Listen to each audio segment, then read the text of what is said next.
Hello and welcome back to A Journey to King's Cross, a Harry Potter book podcast. We just finished up Chapter 6, The Portkey, a relatively short chapter in my humble opinion and everything, and the artwork is appropriate as we have a picture of the Portkey. A manky old boot. Not to be confused with Manky Old Me, or Mankey from Pokemon. And of course it's morning out, very early morning and dark, so the moon's out and stars. Oh, yeah, because it's in the semi-darkness. And it's in the country, so you get stars still. Yep. Honestly, it's actually not really the bad artwork and everything. Aside from being a picture of a boot, yeah, I mean, it's fair. very scenic. The subject is questionable. The artwork is good. Yeah. I have to admit, though, like, I think Kimmy made a mention of the fact they probably, like, waited until the last possible moment to get Harry because of how overcrowded they were. Like, one night with everybody in the house isn't bad. Multiple nights with everybody in the house would have been a pain. That's true. What would have happened to all this, never mind. I'll talk about that in a different chapter. Don't listen to Molly me. was probably praying for the Quidditch Cup to just the day of the Quidditch World Cup to arrive, because you know what? She's at the house by herself. Yeah, every single child went. And her husband. And the adopted children. All I could think to myself is that, like, after, like, second year and everything, she would have gotten all 9 months, basically, to herself and everything. Yeah, but after having both of her older boys home, Percy there complaining and apparating around just because he can, and then, now we've invited Harry and Hermione over to stay. Except for she didn't have the house to herself. She had to go to Diagon Alley and go shopping. Yeah, but That's would gonna take one day. at most. Fair. And, to be honest, that was probably a miracle in and of itself, too. Diagon Alley for school shopping? By myself? Every mother's dream, not having to bring the kids school shopping. That's true. That's true. Guarantee you, she popped open a bottle of wine the minute they left and just relaxed. Quiet. I can hear the crickets again. My house feels a little stretched, though. Jeez. Yeah. To be... I have to admit, though, we do get the first mention and explanation of apparition and everything. I always kind of viewed this as, like, a car thing, like, you know, getting your license and stuff. All the way up there with some adults, not saying we know any, that don't want to necessarily bother with it. I see you calling out my husband like that. There are multiple reasons why. It just, a series of unfortunate events led up to him not having one. And then continuing events decided we're not doing it. He's apparently going to finally break down and everything. But to be honest, I couldn't help but get that little personal jab in. Because he never watches these anyway. You know, one day he's going to sit down, listen to it, hear this, be like, Mitch, I'm going to beat you up. So, And me I'm and going to have to Brandy start would grab worrying popcorn. about that about, 30, 40 years, basically? I hope he doesn't accidentally injure his hip on his way over. We'll make him wait until the summer. He's got such a massive backlog, it ain't even funny, with stuff that he's watching. Plus, going back and same. rewatching things as well. I think he said that he went back and rewatched the Rooster Teeth podcast on a couple of occasions. So he'll watch it in time for us to finally hit the lottery and get the $1 million mansion we'll all move into, and he's just gonna walk her across to the other wing. Come on, I'm gonna butt kick your ass. Mitch will be like, about time you saw that episode. Maybe I should start slowly insulting him over the course of the rest of the series and just see how long it takes him to finally start clapping back against me. Be like, oh, alright! Just... That would also imply that I don't feed him the bits. Oh, Be like, okay, go this timestamp, listen, and go yell at Mitch. But that would just be cheating and mean. I would consider it cheating. Mean, I don't know, considering. Kimmy, I say this with all the love in my heart, but that means our ADHD has to be not on our side. True. We have memories like goldfish when our ADHD says so. So it would need to be on our side. No. Would it? our ADHD has to be on our side It- in helping us remember this. We would need to have the memory. making it forgetting. It would need to be not on Mitchell's side. We of course get the one of the more the more emotional moments that like little bits and pieces that gets led up to later and everything. The Essio as she's like getting all of George and Fred's like product and everything. Their contraband out of their pockets. Yeah. She's like, you know, very upset with them about their like schoolwork and everything else. Of course, though, she's pissed at the twins and everything, but she can still give her husband a kiss on the cheek before he like runs off dealing with all of these kids by himself. As much as it's nice for Mrs. for Mrs. Weasley and everything, all I can think to myself is, Arthur's a frickin' champ. I don't know about you, but handling this many kids by yourself is a task. Honestly, I feel like that his sons give him what's the word less grief. They give him less grief because they maybe not quite full on respect their father, but he has to deal with their mother. Listen. I'm just gonna sit back and listen to this conversation. What I learned from parenting small children is they act out around the person they feel the most secure and safe with. So that means they really love Molly to give her all of this shit. And Arthur is just like, yeah, that was very wrong, boys. Very wrong indeed. But how did it go? To be fair, on the other hand, though, like, I wouldn't necessarily say that they act out with her as much as they get in trouble. Like, they're scared to death of her. What are you talking about? Every one of them boys is, I'm sure. Here's the thing, though. This doesn't work for our relationship. Because the kids are deathly afraid of me when it comes to me getting upset. I wasn't bringing in our relationship. I know, but, like, you would think it'd be under those circumstances, you think it'd be the opposite. You'd think the kids would be constantly driving Arthur up a wall, because it feels like Mrs. Weasley's the disciplinary between the two of them, you know what I mean? At least more so.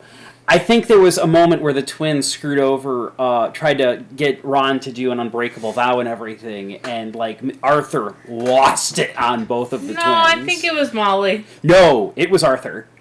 Because Ron explicitly said that it was one of the very rare occasions he ever saw his dad legitimately upset. Maybe. You can Google it. It's not like it's that big of a moment or anything along those lines. I mean, I'd rather just look at the book. I have no idea. Like, I'm pretty confident we'd have to remember this conversation once we hit, like, book 6. Because the unbreakable vow doesn't get brought up as a concept until that book. Fair. I'll Google it. Harry, I think Harry finds out about it or something along those lines, and he has a conversation, like, you know, what an unbreakable vow is with Ron. And he brings up the actual, you know, history lesson and stuff. So it does make me think, though, that while Molly's the one that's yelling and stuff along those lines, they know that they can't anger their dad too much, or he will bring out the dad voice. I feel like that is a good point. You were right. It was their dad, by the way.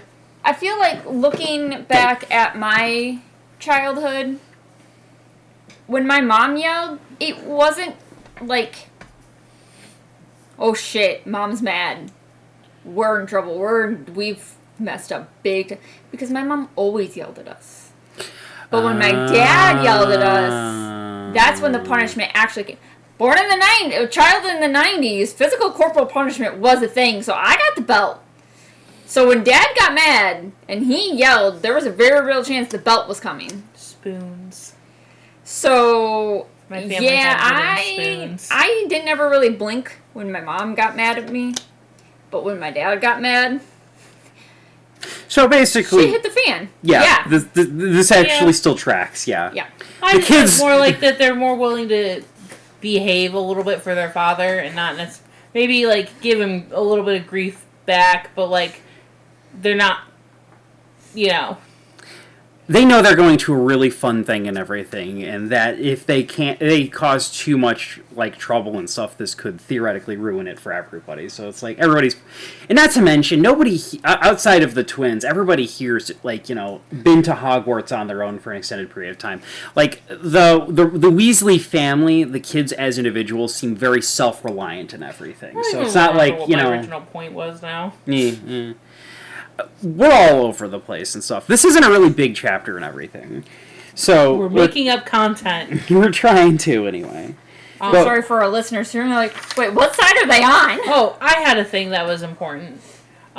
They also bring up the point of Arthur going to Harry for validation about Muggle clothing. Because he's like, oh, we have to go incognito. I look okay, right?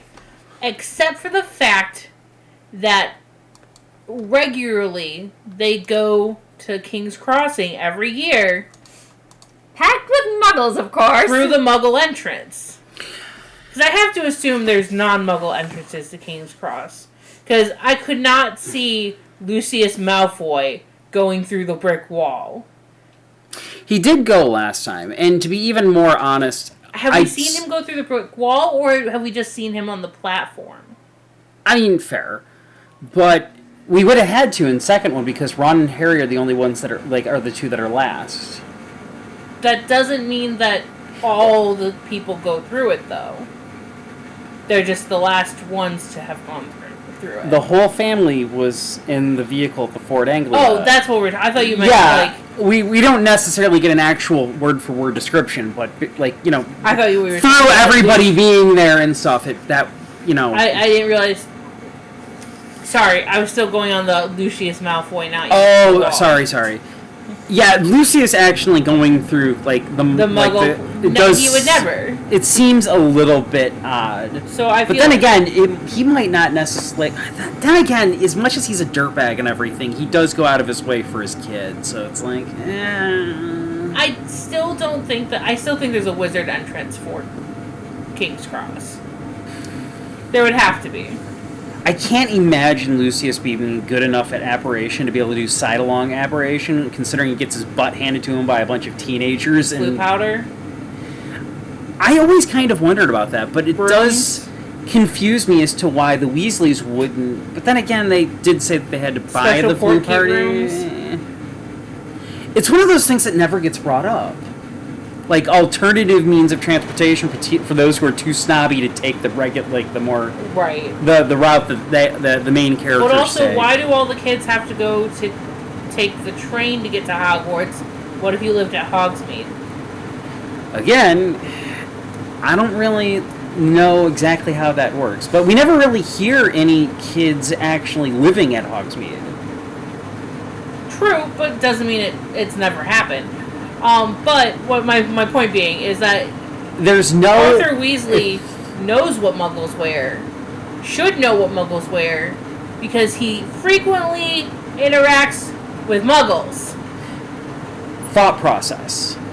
He's bringing up conversation with Harry on things that Harry should know in order to be friendly. Fair, but how many adults have not faked ignorance on certain subjects and stuff in order to let a kid feel comfortable and talk? Slowly raise his hand. I do it all the time. You have 2 children. And he's got 7. So, fair, but still, we're not talking about his character, we're talking about the bad writing. It's bad writing. It's probably just her stretch to get an interaction between Arthur and Harry. Yeah, and for Harry's perspective to feel like he's involved, looked to for something. Yeah, but also kind of, I feel like it's also to play up the wizards don't know how to act like Muggles bit. That's going to be very prevalent. Prevalent in the next chapter. To be fair, though, I like Archie. Fair, so do we all. But the point is that it's just one of those things that it's like, as much as I understand keeping the aesthetic of wizards being a separate community, it's so unrealistic for Muggle or for wizards to not wear Muggle clothing. It really should have in the sense that, like, if anything, it would make sense if they wore outdated Muggle clothing by being a little disconnected from like the Muggle society. The 90s, have them wear something from like the 60s. Bottoms. Things like that. But it doesn't make sense for them to not ever wear Muggle clothing because years outdated. Muggle clothing is extremely practical. Okay. This is me correcting or fixing or whatever you want to say, or backseat writing J.K. Rowling. But think about it from a different perspective. Immigrant. What if, and hear me out, most wizards' lifespans can be extremely long even without any alternative things and stuff along those lines. I think there was, historically speaking, a wizard who managed to make it to 400 something, and was one of the oldest living wizards and stuff without any type of sorcerer's stone or anything like that. Like, lifespan wise, wizards can go much longer in terms of being alive. So theoretically speaking, depending on how old Arthur's parents were when they had him, and how long and how integrated they are with their things, they would have taught their kid their ways based off of when they were kids and stuff along those lines. And so if we look at, like, Arthur being kind of like a immigrant in a sense when it comes to being in modern day magical Britain, instead of the countries being where I understand what you're trying to say. The generations, basically. It's a generational gap, because which is something I did bring up earlier when we were listening to it. She did, but she was saying that, and I was getting ready to say it before you did, to, like, back you up. She was saying it would make sense for, like, the older wizards and witches to still wear the robes, be it the eccentric old people, like Dumbledore. But, like, and while I understand, yes, when you pass down to your kids what seems traditional to wear, at the same time, your children are much more likely to be on the up and up of fashion because they're like, because I don't want to wear what Grandpa wore. Here's the thing, though, is we see that with Harry's generation currently in school. You never really see a person that's Harry's age walking around not looking like, a proper Muggle. More often than not, it's Arthur's generation on back that seems to be having the issue. Are you going based on the movies or the books? Because in the books, they don't wear, as far as we know, they don't wear a uniform under. The robes are their uniform, and it's not like a cover. It's a full robe that covers you, not like the little clasp robe. Like so, if anything, it's more like a dress. Okay, have we ever heard of any of the other wizards in their more casual outfits outside of school, or a wizarding setting, so to speak, in a sense? We don't really get a description for any of. I don't think we get a description of any of the classmates they run into later on. Of clothes, because I don't remember. I feel like I would say that is a huge lack in the writing. It's something that isn't, like, on a casual read through and everything, you're not going to necessarily pick up on. But my other thought process is, if it's not being explicitly stated that there are kids around Harry's age that are having the exact same problem, then, maybe the problem itself doesn't necessarily exist for that generation of wizards. Yeah, but it's one of those things that, again, is like... And here's the... the only time she really describes the clothing is either when, it's being... we have to blend in kind of moments. Like, even in the first book, they talk about people wearing odd clothing. Must be collecting for something. Must be some kind of weird, convention or something, like, whatever. Or collecting for something. Or B, it's when they mention specifically having to pack, or Harry ripped a hole in his jeans and whatever. But then it's back again to the children wearing regular clothes. Like, I want to know, what the fuck does Draco Malfoy wear on the day-to-day? If anything, it would make more sense for him and his family to be wearing traditional, like, fucking 18th century clothing. Yeah, but like those who lords and everything and fancy. those who fancied themselves that, like, I think the actor for Lucius even explicitly stated and stuff that he would be wearing like more more extravagant robes and stuff along those lines. So he I would think that even if Wizarding Society is a little historical and everything, there's one thing that will always be updated constantly. It's the fashion industry. Right, which is why it doesn't make any sense that, Malfoy wearing robes and stuff along those lines in his off that's time. More of a... during the 3 months he's not at Hogwarts, it makes perfect sense. But we never really get that explicitly stated in any of the books. No, I was actually Googling to see if I could find, written descriptions of their clothes, and not just, Harry's muggle clothes or anything like that. But I haven't found any. But on the Harry Potter page, which I'm assuming is Pottermore Now or whatever, this came up on the clothing. It says the International Statute of Secrecy laid down clear guidelines on dress for witches and wizards when they are out in public. Quote, when mingling with muggles, wizards and witches will adopt an entirely muggle standard of dress, which will conform as closely as possible to the fashion of the day. Clothing must be appropriate to the climate, the geographical region, and the occasion. Nothing self-altering or adjusting is to be worn in front of muggles, unquote. So, there's, one of their laws says you have to wear more obvious muggle clothing, but you would Boy, does that get counteracted pretty thoroughly in Book 4, because they have full-on arguments with a couple of people about this. I think a lot of anything that's written on Pottermore is... trying to self-correct the issues in the book. Yeah, which is why I was like, this comes from here. I mean, we don't even want to really get started on all of the plot inconsistencies that pop up from, the Cursed Child and the Fantastic Beasts movies. What's the Cursed Child? Fair point. I've never heard of that one. Yeah, seems news. I thought, is Harry the Cursed Child? I don't know what we're talking about here. Anyway, we do, of course, get the whole conversation with, And I thought they only made one Fantastic Beasts movie. They had the whole, explanation for why Percy, Charlie, and Bill aren't, waking up at the crack of dawn, so to speak. Because they can apparate, and somebody's got to watch you kids. Ironically enough, I am surprised that Amos and Cedric are even here. I get the feeling it's partially in order to kind of create a little bit of animosity between Harry and Cedric, and to kind of we have to introduce him as a actual character and not just by mention in a different book.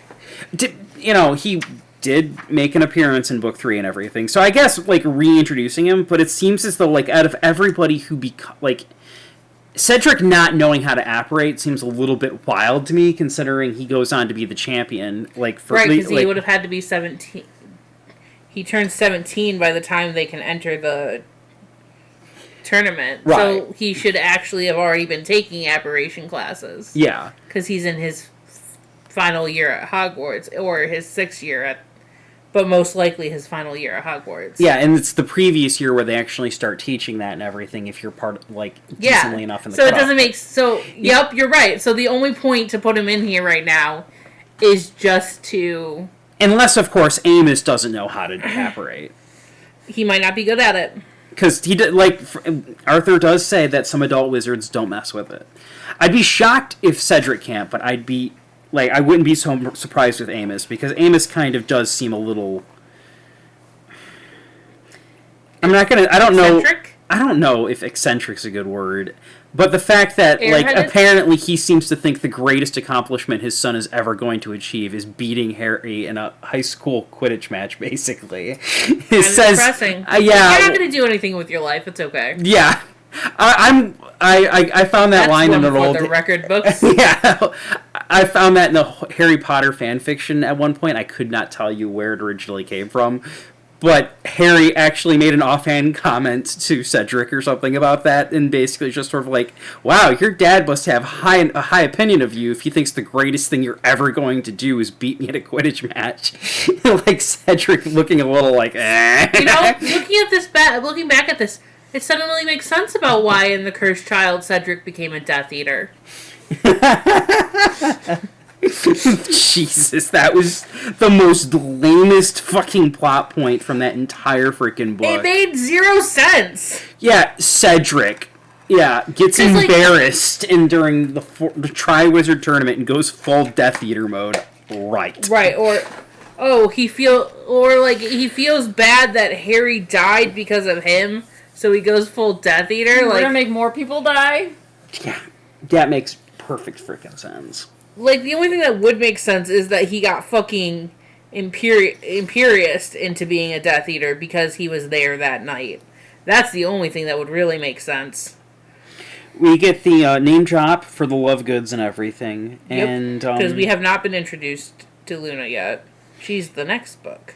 Anyway, I do like that Arthur actually does kind of get on Amos's ass a little bit about the way he's making such a big deal in front of with Harry and everything. Where it's just sort of like the fact that he's like dogging this badly and everything. It really does put a sour taste in my mouth. I will say this though. The one good thing that this does do is that it goes to show that not everybody is really impressed by Harry. Like, they're like about his legacy. I feel like if it was anyone else, he wouldn't be making this big of a deal. I feel like because of Harry's legacy and everything is the reason Amos is being such a dick. Well, yeah, true. Because it's like, otherwise it's just another match at school, whatever. Just if Harry's just another kid, this is no big deal. But like, right, but also at the same time, it's like, it's not giving Harry the usual awe that people get when meeting him. Like oh my god, you're the boy who lived. Like, I can't believe that. It would have been more of I can't believe my son beat you in a match. Like, that must have been crazy. Like, ironically enough, that's also the year Harry goes on to win the Quidditch Cup for Gryffindor and everything. So it's like, yeah, you won the match, but you lost the fucking war, dude. Like, that would have been another fun clapback. It'd be like, yeah, so where's the Quidditch Cup? Oh, it's in McGonagall's office right now. So I guessing, yeah. So I'm guessing something must have gone horribly wrong after you beat me. Where it then stays for the next 3 years, at least. Well, 2 years. Oh, if Ginny would have put that. 3 years, because this year there was no tournament, so it would have stayed. She would have gotten to keep it. Then they went in the 5th book, and they went in the 6th book. Yep. And Ginny's keeping it in 7th and 8th. Wow, I don't think Quidditch is really a thing in the 7th year. Hey, they didn't burn the Quidditch matches until Harry showed up and everything, and I'll be damned if Wood did not put those things back up the next day. It's just like, no Quidditch at Hogwarts, not on my fucking watch. I still love, like, starts to set the Quidditch field on fire. And then you hear do do do do do do do do do, and you hear Wood screaming, "Not my Quidditch, bitch!" I could easily see Wood taking over Hooch's job in the future and spending the rest of his life working at Hogwarts as the ref. Just to make sure the Quidditch pitch is maintained. No, they wouldn't allow. McGonagall wouldn't allow that because one. I already had enough of you. I don't want you because she knows that she'll never ever have a good team again because he's constantly going to be talking about the Weasley twins and the Seeker Potter. And he will never shut up about it. Be like, no, none of you will compare to them. No, and then his team will, and she'll be like, you can't. No, we don't have a team. He becomes the Snape for the Gryffindors. He's always favoring the Gryffindor team. Doesn't matter if... No, McGonagall gets him in because now she permanently gets to watch the Gryffindor team win every single year because he turns a blind eye when they're playing bad and he is, like, extremely harsh on the other 3 houses. And she's just sort of like, suck it, Snape. I would agree with that, except for Wood has too much respect for the game. Because even when Cedric tries to call for a rematch, Wood's like, no. It is what it is. Oh, in the last book? Yeah, he's like, no. You won. It happened. Fair and square. It's not fair, not square. It's not great. We're not really happy about it, but the game played the way the game plays. And if it happens, it happens, and it happened, and it did. So this is what's happening. Wood would never, ever allow cheating in his sport. He would be. You're right. He would be everyone Snape. would love and everyone would hate. He would be Snape in the sense that everybody hates him because he's so fucking harsh. I'm sorry, you need an O to play Quidditch. This is the Yeah. it would be the cleanest matches in Hogwarts. Quidditch Through the Ages? If you have not, go and read it because there's a written test on this. You took one hand off the broom handle. That's a point. You didn't say merry hippogriffs when your opponent sneezed. That's a point off. Penalty. Double dribbled. You're done. Yeah. I know that's basketball, but he would come up with something. He would be a stickler for the rules. Also, I've been thinking about this, but we were going on about Wood being the ref. I could imagine them going to Wood and be like, Wood, we need your help defending Hogwarts from Voldemort and his Death Eaters, and Wood would just be like, nah, I don't want to do that. They're going to burn the Quidditch pitch. Sign me up, I'll meet you there. Man, I'm sure he spent his entire year, like this year, twitching. And he's like, what's going on? What's going on? Why am I... Something's not right with the Force. Well, don't they, when they start making, like, growing all the bushes or whatever on the pitch, they're like... They mention they're like, thank God Wood's not here. He'd lose it. Well, and for them, I think they also mentioned it when they say that there will be no Quidditch. They'll be like, oh, thank God Wood's not here, because he was pissed in the second book when they canceled the Quidditch games. So, like, I'm sure he has a sixth sense for this kind of thing. It's like, Backing up a little. In the Force. Backing up a little bit, we do actually have another comment about Harry commenting on like the handsomeness of boys and stuff along those lines. We get that towards Cedric and everything. Yep. You know, like Cedric Diggory was an extremely handsome boy of around 17. Captain of and seeker of Hogwarts, a Hufflepuff House Quidditch team. You know, so Harry, it's like, are you sure you like girls? I would not be shocked if he was at least bi. Oh yeah, definitely.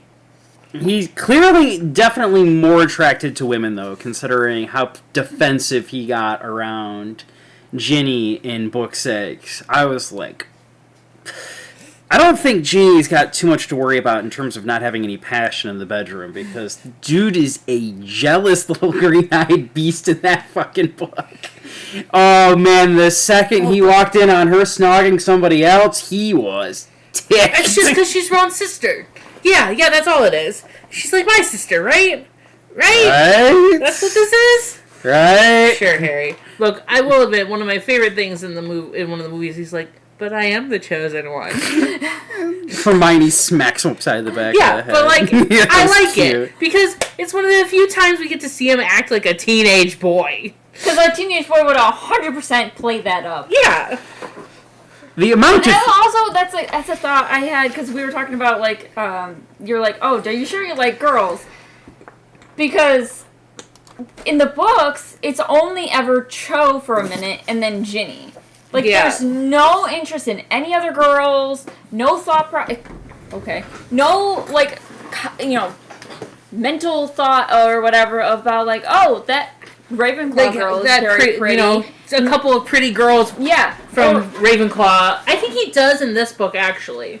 I think he does mention a little bit that there's some kind of cute girls. I'll have to keep an ear out for that.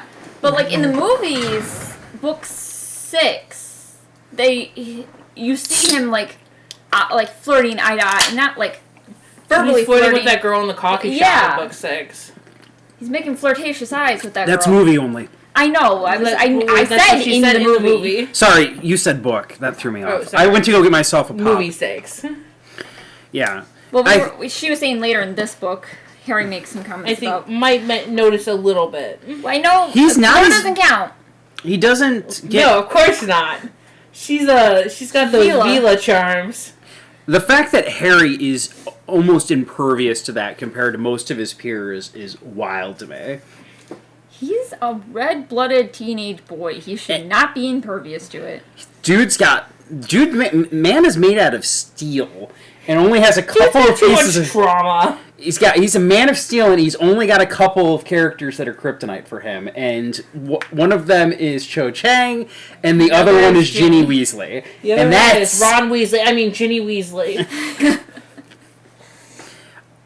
I remember it now because there was that whole. We'll watch it in a minute. No, I remember watching it because there's the whole thing with Ron and everything. You watched it, but Brady I don't hasn't. think I have. We're again talking about the SNL skit. Oh my god, that was hilarious. Yes, we will watch it in a minute. There's There's been a couple different skits about it because I've seen some or comics about like. There's this one that I remember him like just thinking about Ron and then trying to pretend to imagine Ginny, but then it turns into Ron. A long time ago. Internet's weird, man. And our memories are only so good. And I have ADHD, so my memory is even worse. The chapter kind of ends with them basically getting to where they need to go and separating from the Diggories and everything, because we don't even get the conversation with the guy in charge of the campsites and stuff. Yeah, not yet. Nope, that happens next book, or next chapter. A relatively short chapter, and I'm kind of surprised we were capable of weaseling out almost a good 40 minutes in terms of conversation over this. It just goes to show sometimes a short chapter doesn't necessarily mean a short episode, in a sense. But, if you want more content, you can find us. You can find me at Luna's Creation Corner on TikTok. I have actually officially started the Stash Bus 151, which is what I'm going to call it, where I'm crocheting the first generation of Pokemon. Woo! Using yarn that I already have. Yeah, So that's how you do colors it. could be weird, or I'll end up making shiny forms, but my goal is to make them out of colors that I have, out of worsted weight, so that they're small, so I can get rid of my yarn. Yeah, that's how we do it. I might steal a couple of those. They might be willingly donated to him. We'll see. Fair enough. You can find me on YouTube for all my cross-stitching and crocheting at Brandywine Stitches, and for the rest of my stuff on the rest of the socials under Hockey Town Candle Co. for all of my soy candles and all of that stuff. And you can find me on Monday and Wednesday on Twitch, Cole Sanders, COALSANDERS. All lowercase and everything. I'm usually playing story games occasionally. I'll pop into Fortnite or Dead by Daylight for fun. And who knows, if you subscribe, I pop up randomly on occasion if I ever get the actual impulse to play on other days and stuff. So, anyway, like, comment, subscribe, tell us what you think, tell us what you don't think. And until next time, keep your wands at the ready. Bye! Bye!